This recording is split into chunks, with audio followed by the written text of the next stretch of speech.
I think Friday's episode of Beyond the Gates is shaping up to balance emotional family moments with some intense legal drama. And there are several storylines I'm especially curious about. One of the biggest developments revolves around Dr. Madison Montgomery. From what I'm seeing, her deposition could quickly turn into a nightmare. With experienced attorneys at her side, you'd think she'd be well protected, but the lawsuit against her doesn't appear to be getting any easier. What really catches my attention is that Mike Davis is representing the plaintiff. To me, he's one of those characters who always seems willing to cross the line if it helps him win. I may be wrong, but I wouldn't be surprised if he pulls some underhanded tactic during the deposition that puts Madison's entire career at risk. At the same time, Dani Dupree is expected to have a private conversation with Ashley Morgan.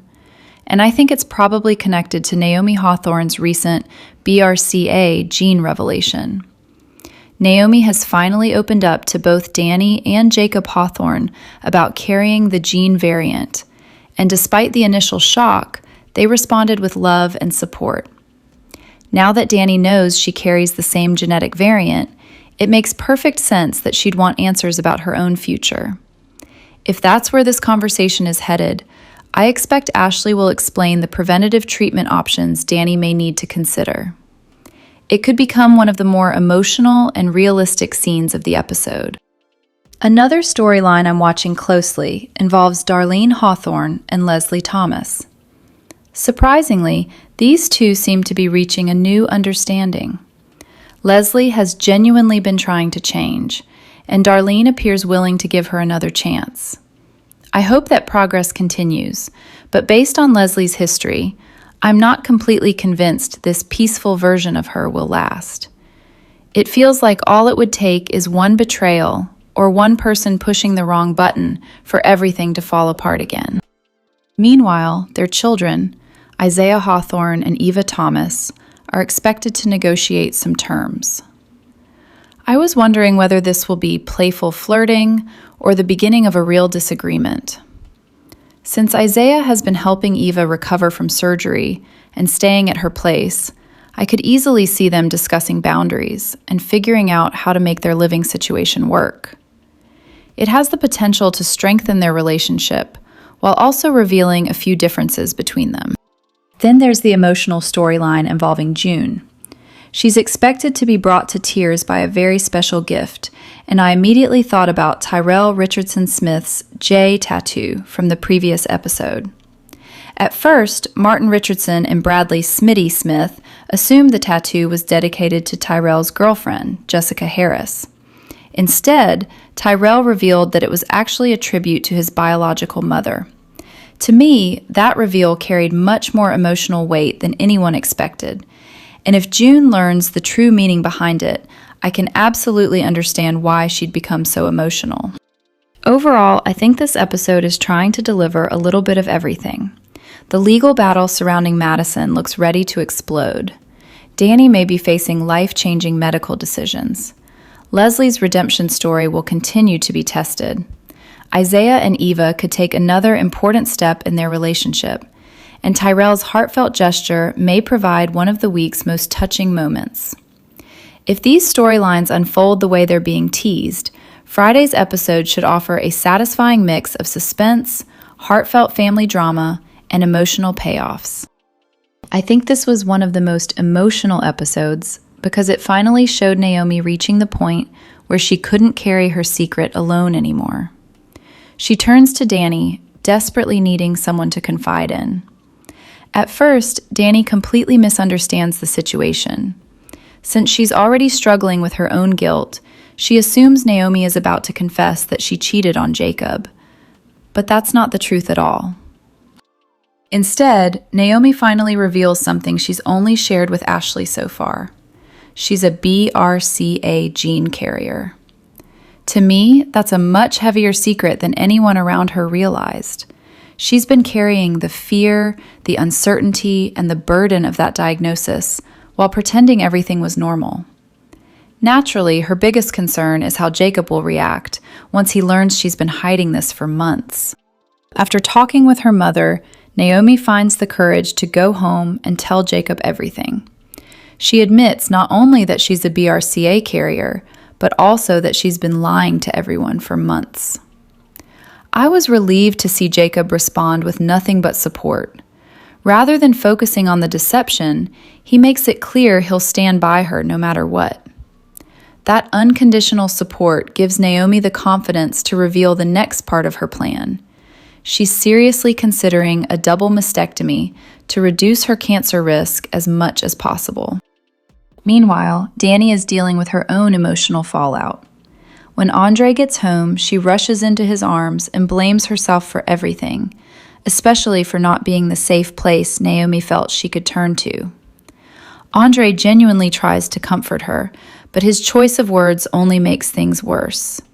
Before long, they're arguing about the difficult decisions women sometimes face when trying to reduce their cancer risk. What stood out to me was how differently Dani views the situation compared to Naomi. Even after Andre tells her that he loves the person she is far more than her physical appearance, Dani still refuses to even consider the kind of life-changing surgery Naomi is contemplating. It really highlights how personal these decisions are. There isn't one answer that fits everyone, and each person has to weigh the emotional and physical consequences differently. On a much more hopeful note, Kat continues rebuilding her life. She tells Anita and Vernon they're finally about to get their privacy back because she's moving into her own condo. After everything she's been through, she's realized life can change in an instant, and she wants to embrace her independence. I think this represents a major turning point for her character. Instead of simply recovering, she's actively creating the future she wants. Kat also visits Martin, who apologizes for pressuring her to save Eva. Their conversation feels like another important step toward healing. She opens up about the dream she experienced after surgery and explains that, despite everything that's happened, she and Eva are now on much better terms. It doesn't erase the past, but it does suggest both women are finally moving forward. The mood becomes lighter when Jessica and Tyrell arrive with matching stories about their new tattoos. Jessica chooses a meaningful poem, while Tyrell surprises everyone by revealing the letter J tattooed on his leg. His parents naturally assume it's for Jessica, but he reveals it actually stands for June, making it a heartfelt tribute to his mother instead. I honestly thought that was a touching twist, because it shifted the focus from young romance to family love. Back at the Dupree mansion, Anita and Vernon take a quiet moment to reconnect, as they realize they'll soon have their home to themselves again. After so much family chaos, it feels like they're preparing for an entirely new chapter. Looking ahead, it seems Bill and Naomi are going to have their hands full with Madison's case. If this episode proved anything, it's that Beyond the Gates continues balancing emotional family drama with major legal storylines. I may be wrong, but I think Naomi's decision about surgery could become one of the defining stories of the coming weeks, while Madison's case has the potential to create another wave of conflict that affects multiple families in Fairmont Crest. I think Beyond the Gates became one of the biggest success stories in the soap opera world during 2025. The CBS drama didn't just deliver compelling storylines, it also helped reignite excitement around daytime soaps. To me, it's hard not to see the series as a serious contender for Outstanding Drama Series at the upcoming Daytime Emmy Awards. And if that happens, I believe several members of the cast deserve recognition for the incredible performances they've delivered throughout the year. The first actress who immediately comes to mind is Carla Mosley as Dani Dupree. I honestly think Dani became one of the show's defining characters. Her entire world fell apart after Bill left her for Haley, and what could have been a typical soap breakup turned into one of the most emotionally layered stories of the year. At first, Dani's rage completely took over. She confronted Bill with a level of intensity that perfectly captured the phrase, "Hell hath no fury like a woman scorned." But what made Carla Mosley's performance stand out, in my opinion, was that she never allowed Dani to become just an angry ex-wife.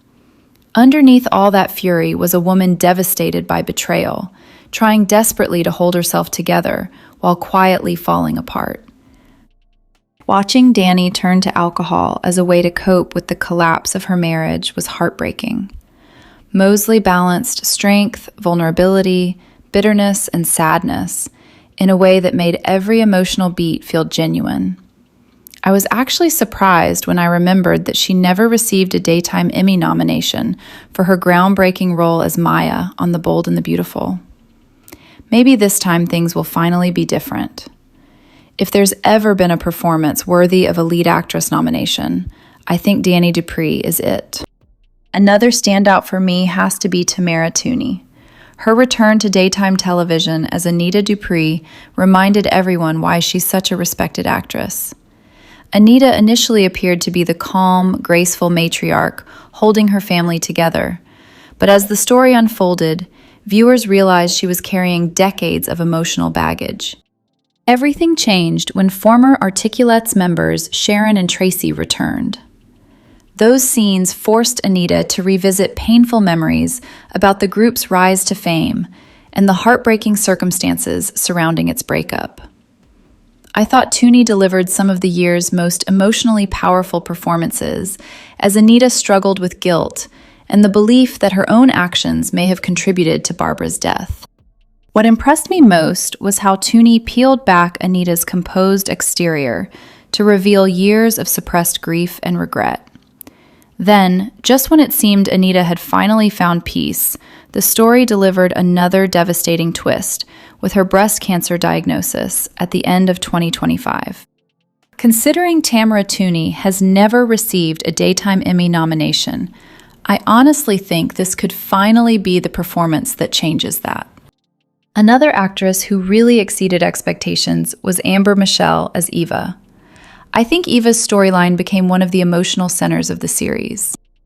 Discovering that Ted was actually her biological father completely changed Eva's life. At first, she followed Leslie's revenge plan by secretly infiltrating the Richardson family. But the more time she spent with Ted and Nicole, the harder it became to continue living the lie. What made Eva fascinating to watch was her constant internal conflict. She wasn't simply good or evil. She was trapped between loyalty to the mother who raised her and genuine affection for the family she had only recently discovered. One of the saddest moments of the entire storyline, at least to me, came after the truth was finally exposed. Eva lost nearly everything in a single night. Leslie abandoned her, Ted rejected her, and she returned home only to discover she had literally been locked out by her own mother. That moment perfectly captured how completely alone Eva had become. I think Amber Michelle proved herself to be one of Beyond the Gates' biggest breakout stars, and I wouldn't be surprised at all if she earned recognition in the emerging talent category. Of course, I can't talk about standout performances without mentioning Daphne du Plessis as Nicole Richardson. Nicole and Ted's anniversary celebration was supposed to represent the perfect marriage. Instead, it became one of the biggest disasters the show delivered all year, after Leslie interrupted the celebration and exposed Ted's long-hidden secrets. I thought this entire sequence showcased du Plessis at her absolute best. She guided Nicole through wave after wave of emotion: shock, disbelief, heartbreak, anger, and eventually acceptance. None of it felt rushed or exaggerated. Every emotional transition felt believable. What impressed me most wasn't just Nicole's pain after learning the truth. It was the quiet strength she found afterward. Rather than allowing betrayal to define her, Nicole made the incredibly painful decision to end her marriage and move forward with her life. To me, that emotional journey alone makes Daphne du Plessis a legitimate contender for a supporting actress nomination. Overall, I think Beyond the Gates assembled one of the strongest ensemble casts in daytime television during 2025. Every major storyline was elevated by performances that felt authentic, emotionally complex, and memorable. Whether it's Carla Mosley's heartbreaking portrayal of Dani, Tamara Tooney's deeply layered performance as Anita, Amber Michelle's breakout work as Eva, or Daphne du Plessis' emotionally devastating portrayal of Nicole, I believe the series has multiple actors who deserve serious daytime Emmy consideration. Maybe I'm right, maybe I'm wrong, but if these performances don't earn significant recognition during awards season, I think it would be one of the biggest surprises of the year. I think the Young and the Restless and Beyond the Gates crossover ended up being much more successful than many people expected. Even though the event is already behind us, the newly released ratings suggest it was a major win for CBS, both creatively and commercially. The crossover took place during the week of June 8th through June 12th, when several familiar faces from The Young and the Restless, including Victor Newman, Jack Abbott, Diane Abbott, Abby Winters, Devin Hamilton Winters, and Kyle Abbott, made their way to Fairmont Crest. They were there to attend Martin Richardson's political fundraiser, but what started as a high-profile social event quickly turned into complete chaos after a tornado struck, creating plenty of drama and unexpected twists. To me, this crossover felt like one of those events that generated genuine excitement before, during, and after it aired. Social media was filled with reactions from fans who enjoyed seeing characters from two different soap worlds interact. And now the ratings seem to confirm that the buzz translated into real viewership. According to reports from Soap Opera Network, Beyond the Gates delivered its second largest audience of the season during the crossover week. That alone is impressive, but the growth becomes even more interesting when looking at the numbers. The series gained approximately 162,000 viewers compared to the previous week, and attracted about 248,000 more viewers than it did during the same week the previous year. I didn't realize the year-over-year increase was that significant. Beyond the Gates reached 1.796 million viewers, compared to 1.548 million during the same period last year, making it the show's biggest annual audience increase so far. It also marked the best overall weekly performance the series has seen in about 15 weeks, dating back to late February. Another detail that stood out to me was how the final two episodes of the crossover became record breakers for the show. The Thursday episode averaged around 1.83 million viewers, while Friday's episode climbed slightly higher to approximately 1.84 million. That suggests audience interest actually built as the crossover reached its conclusion, rather than fading midway through the event. Meanwhile, The Young and the Restless continued to demonstrate why it remains daytime television's ratings leader. The soap averaged more than 3 million viewers for the 20th consecutive week, a streak that began in late January. Its audience also increased slightly from the previous week, climbing from 3.055 million viewers to 3.105 million. To me, these numbers show that the crossover benefited both series. Beyond the Gates received a valuable exposure boost from sharing storylines with an established daytime powerhouse, while The Young and the Restless maintained its remarkable consistency and even added viewers. If CBS was hoping this crossover would generate excitement, attract new audiences, and strengthen both shows at the same time, I think the ratings suggest that strategy paid off. Of course, whether this means we'll see more crossovers in the future remains to be seen. But based on these results, I wouldn't be surprised if CBS considers making this kind of shared universe event a more regular part of its daytime lineup. I think it's always interesting to hear what an actor experiences behind the scenes when they join a daytime soap for the first time. Alex Cheeks recently opened up about what it was really like stepping onto the set of Beyond the Gates, and to me, his story shows just how much a welcoming cast can shape someone's first impression. Cheeks, who joined the CBS drama earlier this year as the son of Vanessa and Doug, recently spoke with YouTuber Cornelius Hawker about his first days on set. I didn't realize that his introduction to the show was actually much more challenging than it looked on screen. He revealed that his first filming day took place in early June and that he was scheduled to shoot 3 scenes. His very first scene was with Maurice P. Carey, who plays Randy. But instead of everything running smoothly, the production hit several technical problems that delayed filming. Situations like that could easily make a newcomer even more nervous, but it sounds like the downtime turned into something positive. According to Cheeks, he told Maurice that this was his very first day and his very first scene. Maurice responded with genuine excitement, and I think that kind of encouragement probably made a huge difference. Cheeks described him as an excellent first scene partner and said he learned a lot from working with him.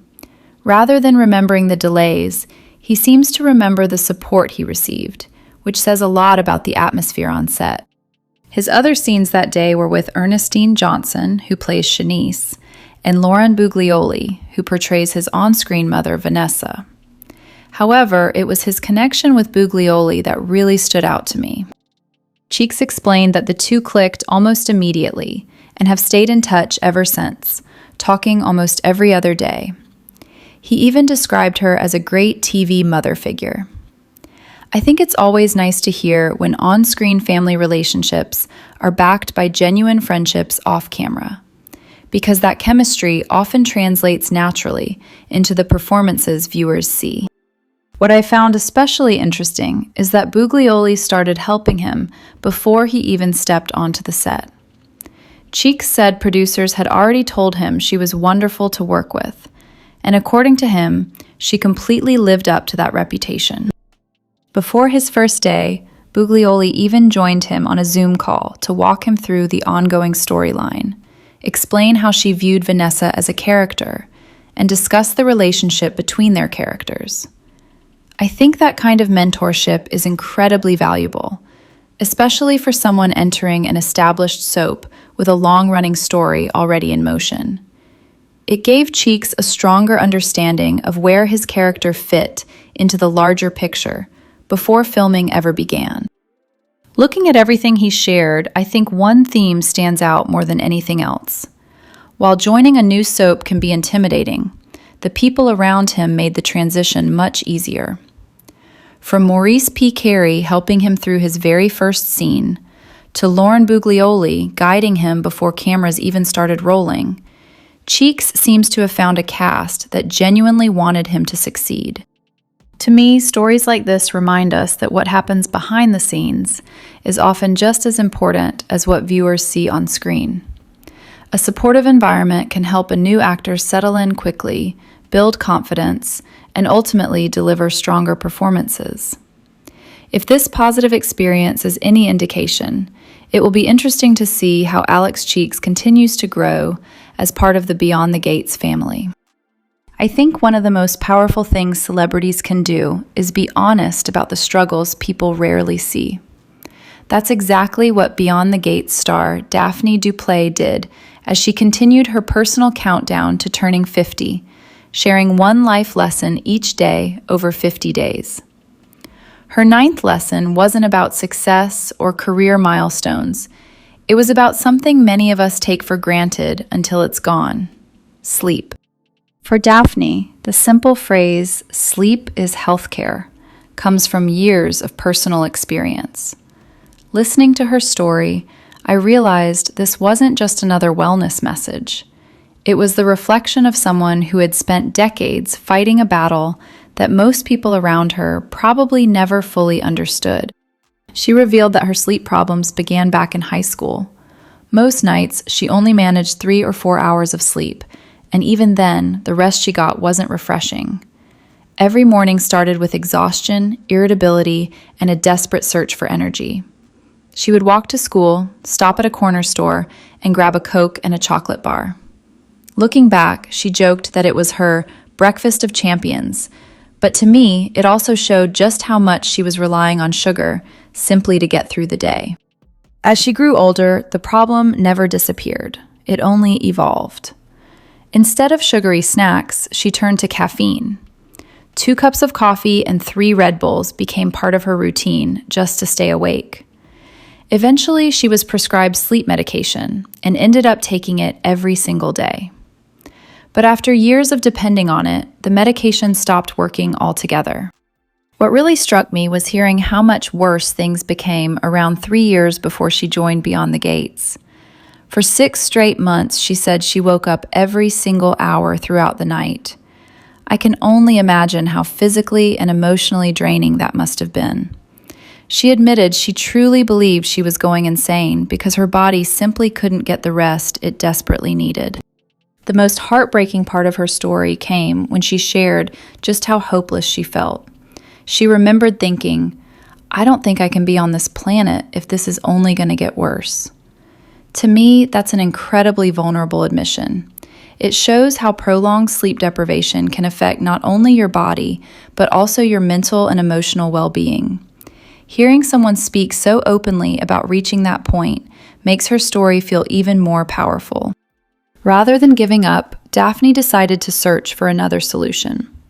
She explained that she's always been open to exploring alternative approaches whenever she faces health challenges. This time, that journey led her to a fascia specialist. She spoke about connective tissue and her belief that many issues in the body are interconnected. Whether everyone agrees with that perspective or not, I think the bigger takeaway is that she refused to stop looking for help. She also emphasized that healing didn't happen overnight. It required consistency and patience. Then, after her 3rd visit, something changed. For the first time in months, she slept for 5 uninterrupted hours. It may not sound extraordinary to someone who sleeps well every night, but after 6 months of waking every hour, those 5 hours represented hope. Daphne became emotional as she reflected on that breakthrough, saying she truly feels that specialist saved her life. To me, her story is a reminder that sleep isn't a luxury or a reward. It's one of the foundations of good health. We often celebrate productivity and pushing through exhaustion, but Daphne's experience shows just how serious long-term sleep problems can become. Her willingness to share such a deeply personal chapter adds real meaning to her message, and it's a lesson that extends far beyond television or celebrity life. I think this episode of Beyond the Gates quietly set up several storylines that could have major consequences in the weeks ahead. To me, Naomi's emotional confession to Dani was easily the heart of the episode. After enjoying what she described as a perfect romantic evening with Jacob, Naomi admitted she's been carrying a painful secret for months. She revealed that she tested positive for the BRCA gene, explaining that she couldn't bring herself to burden her family while her grandmother was so ill. I can understand why Dani immediately jumped to the wrong conclusion, assuming Naomi had cheated. But the truth was much more heartbreaking. Dani's reaction was filled with guilt, especially after realizing everything her daughter had been dealing with alone. What really stood out to me was Naomi asking how she's supposed to tell Jacob that she's considering taking every possible medical option, even something as life-changing as a double mastectomy. That moment made it clear this story isn't just about a diagnosis. It's about fear, difficult choices, and how those choices affect the people you love. I have a feeling this conversation with Jacob will become one of the show's biggest emotional moments. Meanwhile, Jacob and Andre had no idea what Naomi was struggling with as they finished their workout and casually talked about family life. Andre briefly mentioned that Dani was still dealing with emotional aftershocks from the tornado, but compared to Naomi's secret, their conversation almost felt like the calm before another storm.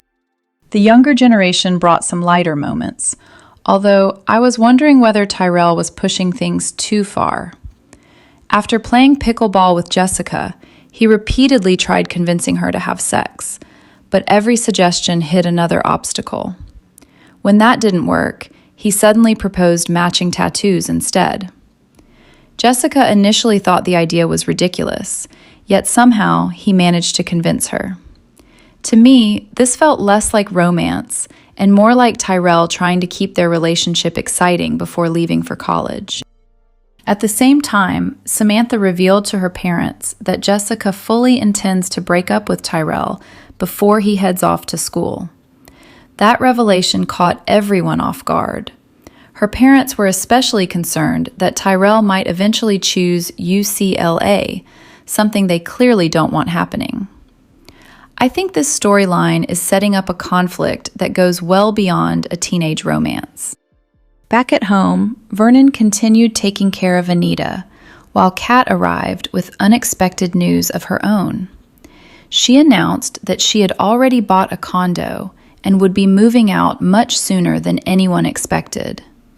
The speed of the purchase shocked both Vernon and Anita, especially after Kat explained that Deanna and a broker quickly found the perfect place because the seller wanted a fast closing. To me, this feels like another major change that could reshape the family dynamic. Overall, I think this episode focused less on dramatic confrontations and more on emotional turning points. Naomi's BRCA diagnosis and the difficult decisions ahead were undoubtedly the biggest developments, while Tyrell and Jessica's uncertain future and Kat's sudden move added several more layers of change. I may be wrong, but it feels like the writers are positioning these storylines to collide in the coming episodes, especially once Jacob learns the truth and Naomi finally shares the full weight of what she's been carrying. I think Kat's decision to donate part of her liver has changed far more than just her health. It has completely shifted how she sees her future. To me, she's finally realizing that she needs to stand on her own and find some independence. One of the sweetest moments comes when Anita admits she's going to miss her. Kat even says that it feels like they've actually become friends, and you can tell that really means something to Anita. I also loved the funny little detail about Anita becoming addicted to all of Kat's favorite podcasts. Vernon, of course, doesn't understand the appeal at all. While the women enjoy all the drama and messy consequences in those shows, Vernon sticks to music and romance podcasts instead. It's a small moment, but it perfectly highlights their different personalities. And once Kat leaves, Vernon gets to enjoy some quiet time chatting and cuddling with the grandkids. When Kat arrives at the Richardson house, she tells Sam that she's at peace with both the liver surgery and the fact that the marriage proposal was rejected. That felt like a major sign of emotional growth. She also apologizes to Martin for calling him a smug, superior jerk. Before Martin can even respond, Smitty jumps in and says it's already forgiven since Kat had just been through such a traumatic experience. Martin eventually apologizes as well, and it finally feels like they're putting all that tension behind them. I was especially interested when Kat tells everyone about her Freaky Friday dream. It sounds strange on the surface, but to me, that dream helped her understand Eva in a way she never had before. After everything they've been through, the sisters finally seem to have reached a genuine understanding, and that emotional breakthrough may be one of the biggest victories in this storyline. Then Tyrell and Jessica show up, bringing a much lighter energy. Jessica proudly reveals her new tattoo featuring one of her favorite feminist quotes from Audre Lorde, and everyone agrees it's a bold choice. Tyrell follows by showing his own tattoo, a simple letter J. Naturally, everyone assumes it's for Jessica, but Martin jokingly asks what happens if they break up. Tyrell quickly claims the tattoo actually stands for June instead, while teasing Sam for having such a big mouth. It was a fun scene that balanced out all the heavier emotional moments. Back at home, Jacob returns, expecting a romantic reunion, but the mood changes instantly when Naomi tells him she carries the BRCA gene mutation. He's shocked that she kept something so important from him. Naomi admits she made excuses, but the real reason was that Jacob was undercover on a dangerous case. She couldn't bear the thought of distracting him and possibly putting his life at even greater risk. Jacob is devastated that she faced this alone. He tells her he should have been there every step of the way, holding her hand through everything. Their emotional embrace felt genuine, and Naomi finally reveals that she still has options, including the possibility of a preventative double mastectomy. It's an incredibly difficult decision, and you can already feel the weight of what lies ahead. The emotional intensity only increases when Andre comes home to find Dani in tears after learning Naomi has the BRCA gene. Dani blames herself, feeling like she somehow failed her daughter. Andre tries to comfort her, reminding her that none of this is her fault. But then the conversation shifts to Dani's own health and the difficult choices she may eventually have to face. This is where things become especially heartbreaking. Andre gently encourages Dani to consider every available option that could help protect her life. Dani immediately shuts the conversation down. To her, being a model is deeply connected to her identity, and she cannot imagine changing her body. Andre makes it clear that he loves her for who she is, not for her appearance. But Dani simply isn't ready to hear it. Overwhelmed by fear, anger, and uncertainty, she lashes out before walking away. I think these scenes did an excellent job showing that this story isn't just about genetics or medical decisions. It's about identity, fear, relationships, and the impossible choices people face when their health collides with the life they've always imagined. Whether everyone will be able to come together through these challenges is still uncertain, but the emotional stakes have definitely been raised.